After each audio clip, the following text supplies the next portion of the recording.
Hi student, good morning. I hope आप लोग स्वस्थ होंगे, मस्त होंगे। यूट्यूब चैनल से शेयर विद जॉब में आप लोग का हार्दिक स्वागत है, अभिनंदन है। आज का जो टॉपिक है, आज जो क्वेश्चन लाए हैं एमसीक्यू क्वेश्चन है और वन लाइनर क्वेश्चन है, और इसमें जीआईसी क्वेश्चन पूछे गए हैं। जो पेपर हुआ था जीआईसी में, उससे क्वेश्चन कुछ पूछे गए हैं, तो इसमें मेंशन किया गया है।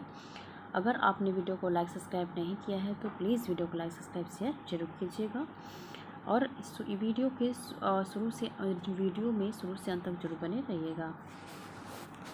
इधर बीच हमने कोई भी वीडियो अपलोड नहीं कर पाया था, हेल्थ इशू था, तो आज थोड़ा सा स्वास्थ्य सही हुआ है तो हम वीडियो अपलोड कर रहे हैं। चलते हैं अपने क्वेश्चन की ओर। क्वेश्चन है कि गर्भकाल की प्रारंभिक अवस्था में रेडियस एवं एक्सरे किरणों के प्रयोग से शिशु में हो सकता है, क्या हो सकता है? माइक्रोसेफाली नामक एक रोग होता है जो हो सकता है। नेक्स्ट क्वेश्चन है कि हीमोग्लोबिन किस प्रकार का प्रोटीन है? तो संयुक्त प्रोटीन है। हीमोग्लोबिन कैसा प्रोटीन है? संयुक्त प्रोटीन है, इसलिए कि हीमो प्लस ग्लोबिन से मिलकर बना है, इसलिए यह संयुक्त प्रोटीन है। आगे क्वेश्चन है कि मानव शरीर में एकमात्र धमनी जो ऑक्सीजन रहित रक्त को वहन करती है तो फुफ्फुस धमनियाँ है। यह क्वेश्चन इंपॉर्टेंट है, पूछा गया क्वेश्चन है कि मानव शरीर में एकमात्र धमनी जो ऑक्सीजन रहित रक्त वहन करती है तो यह फुफ्फुस धमनी है। कौन सा धमनी है? फुफ्फुस धमनी है। क्या है? इसमें ऑक्सीजन नहीं होता है, रक्त का वहन करती रहती है। आगे क्वेश्चन है कि मेयोनेज़ में अंडे की भूमिका का उदाहरण है। तो मेयोनेज़ में अंडे की भूमिका का उदाहरण है, कैसा उदाहरण है कि इसका पायसीकरण का अभिकर्ता। क्या है?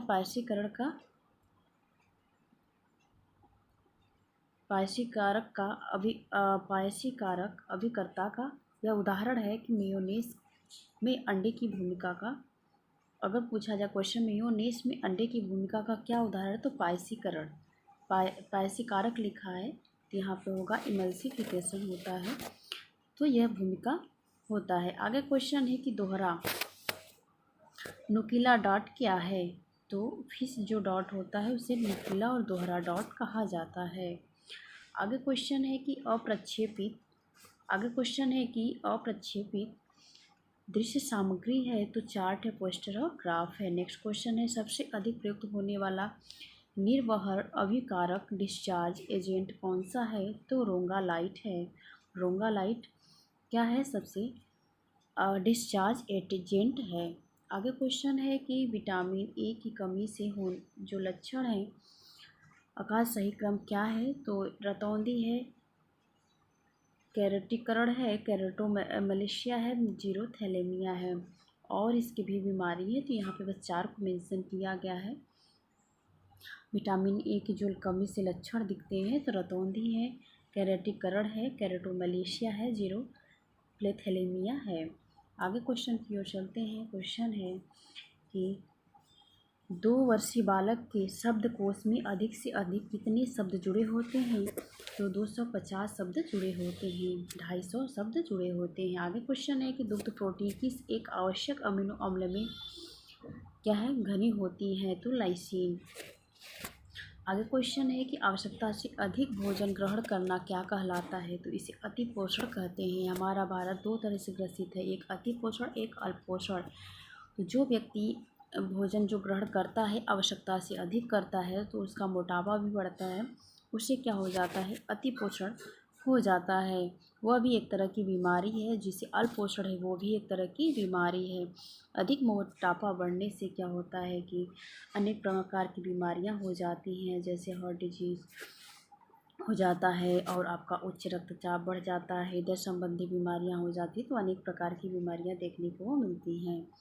आगे क्वेश्चन है कि आवश्यकता से अधिक, ये क्वेश्चन हो गया। आगे क्वेश्चन है कि ध्वनि को तीव्रता जो मानव कान के पर्दे को क्षति पहुंचा सकती है, तो यहाँ पे है 70 डेसिबल से अधिक। डीबी का मतलब डेसिबल होगा, यहाँ पे हमने यहाँ पे लिखा है, प्रदर्शित किया है। तो जो 70 डेसिबल से अधिक ध्वनियाँ होती हैं वो मानव कान के लिए क्षति पहुँचा सकती हैं, इसलिए ज़्यादा से ज़्यादा इसकी जो भी आपकी तीव्र ध्वनि हो, ज़्यादा 70 डेसिबल से कम ही हो, इसलिए अगर अधिक होता है तो कान के जो पर्दे होते हैं उन्हें क्षति पहुंचा सकती हैं ध्वनियाँ। आगे क्वेश्चन है कि अनावश्यक गतियों का विश्लेषण जिनका उन्मूलन किया जाना है कि निम्न में से इसके अंतर्गत किया जाना है, तो क्रोनोसाइक्लोग्राफी के अंतर्गत किया जाना है। क्रोनोसाइक्लोग्राफी यह किसके अंतर्गत आता है? यह है आपका जैसे कि सरलीकरण के दो यहाँ पे बताए गए हैं नियम। एक है आपका क्या है कि औपचारिक, एक अनौपचारिक। तो औपचारिक के अंतर्गत अगर आपका आएगा तो मेमो मोशन के अंतर्गत यहाँ पे है कि क्रोनोसाइक्लोग्राफी उसमें बताया गया है। गतियों का विश्लेषण जिनका उन्मूलन किया जाता है, ऐसे निम्न में से किसके अंतर्गत आता है? तो क्रोनोसाइक्लोग्राफी के अंतर्गत आता है। आगे है क्वेश्चन कि गुजरात के अवरोधक छपाई वाले वस्त्र को क्या कहते हैं? तो अजरक कहा जाता है। ये भी क्वेश्चन पूछा गया है, ये एनसीईआरटी से क्वेश्चन है। एनसीईआरटी में क्वेश्चन मिलता है कि गुजरात के अवरोधक छपाई वाले वस्त्र को क्या कहते हैं? अजरक कहा जाता है। नेक्स्ट क्वेश्चन है किस अवस्था में भ्रूण की लंबाई, ये भी क्वेश्चन पूछा गया था, किस अवस्था में भ्रूण की लंबाई आधा इंच से 2 इंच तक होती है? तो यह भ्रूण की अवस्था भ्रूण की जो अवस्था होती है इसमें उसकी लंबाई कितनी होती है?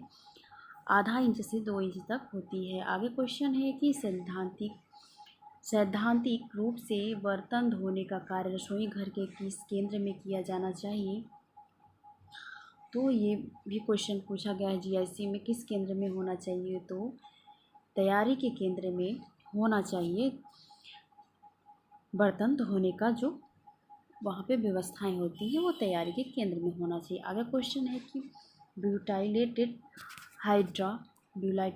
हाइड्रा एसिलसोल जो होता है इसे कहते हैं BHA है, तो क्या है? यह एंटीऑक्सीडेंट है। आगे क्वेश्चन है कि फलों एवं सब्जियों को उनके भार में 50% तक सुखाकर फ्रीजिंग करके संरक्षित करना क्या कहलाता है? तो किसी भी खाद्य वस्तु को हम क्या करते हैं, खाद्य सामग्री को हम सुखा देते हैं, 50% उनका पानी सुखा कर उन्हें संरक्षित करते हैं, फ्रीजिंग करते हैं, तो वो जो प्रक्रिया कहलाती है डिहाइड्रोफ्रीजिंग की प्रक्रिया कहलाती है। आगे क्वेश्चन की ओर चलते हैं। आगे क्वेश्चन है कि जापानी पुष्प सज्जा में सो किसे प्रदर्शित करता है या किसके सूचक हैं? तो मनुष्य के हैं। यहाँ पे जैसे कि 3 भागों में बांटा गया था जापानी पुष्प सज्जा को, तो यह क्या है? एक ऐसे है, यहाँ पे बताया गया एक सीधी लाइन है, एक यहाँ से ऐसे लाइन है, एक ऐसे लाइन गई थी।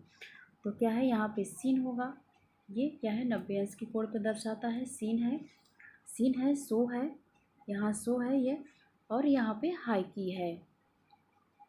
इस तरह 3 तरह की क्या है? टहनियाँ दर्शाती हैं, सीन, सो, हाई की। तो जो यहाँ पे सो है यह मनुष्य को दर्शाता है। ये जो सो की जो आपकी सीन है, सो की जो टहनी है ये मनुष्य को दर्शाता है।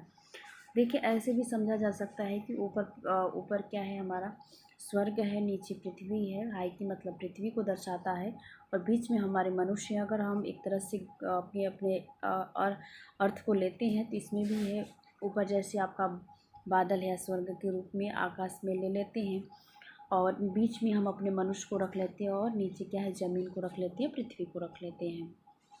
इस तरह अगर हम 3 भागों में बांटते हैं तो पहली जो ऊपर वाली डंडी होती है 90 अंश के कोण पे बनती है, और यह क्या स्वर को दर्शाता है? सीन।